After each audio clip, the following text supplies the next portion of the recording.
हे Israel के घराने, यहोवा को धन्य कहें। हे हारून के घराने, यहोवा को धन्य कहें। शनिवार 26 दिसंबर 2020। आज के मनन के लिए मैंने आप ही के लिए चुना है लूका अध्याय 2 और उसका 19वां वाक्य। परंतु मरियम ने ये सब बातें अपने मन में रखकर सोचती रहीं। आपका दिन आशीषित हो। परमेश्वर के आश्चर्य कामों के लिए ठहरना अनिवार्य है। आइए इस वाक्य पर हम मनन करते हैं।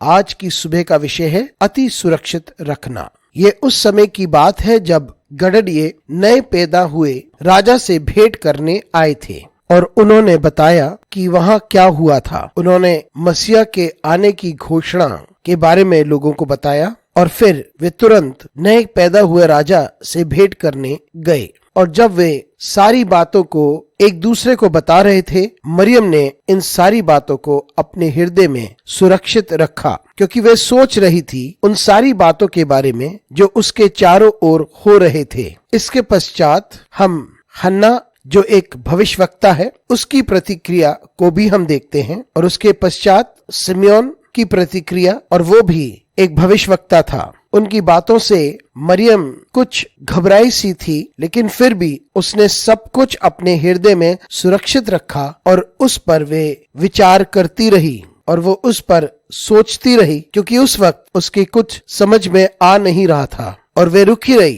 कि सब कुछ स्पष्ट हो जाए। मित्रों, ऐसे समय आते हैं जब हम परमेश्वर की सेवकाई में और परमेश्वर के विशेष काम में हमारा आमंत्रण होता है, लेकिन उस वक्त हमें परमेश्वर की योजना और उद्देश्य के बारे में समझ में नहीं आता। हम परमेश्वर के समय के लिए रुके रहें, क्योंकि परमेश्वर अपने समय में सब कुछ सुंदर करेगा। और जब हमें बुलाया जाता है कि हम परमेश्वर की सेवा करें, तो वह चाहता है कि हम उसकी सेवा उसी प्रकार से करें जैसे वह चाहता है। कुछ समय ऐसे भी होते हैं जब हमें कुछ समझ में नहीं आता और हो सकता है कभी कुछ कार्य हमारे विरुद्ध में हो रही हैं और कुछ ऐसी चीजें होती हैं जो हमारे समझ में बिल्कुल नहीं आती। कुछ लोगों की प्रतिक्रिया हमारे कार्य को लेकर होती हैं जो हमारे समझ में बिल्कुल नहीं आती, लेकिन जब सही समय पर सब कुछ सही जगह पर परमेश्वर पहुंचाता है, फिर हमें परमेश्वर के उद्देश्य और योजना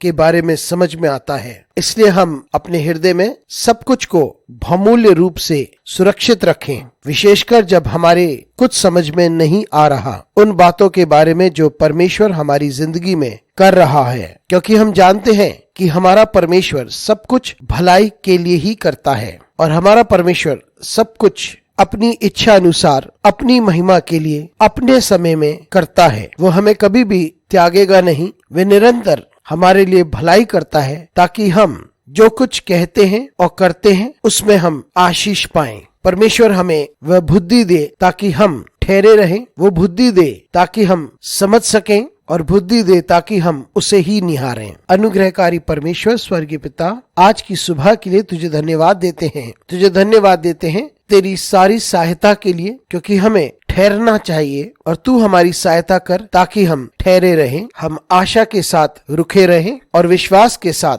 हम ठहरे रहें ताकि हम तेरे अद्भुत कार्य को देख सकें और तेरे समय में तेरे अद्भुत काम को हम देख सकें। यीशु मसीह के नाम से मांगते हैं, आमीन।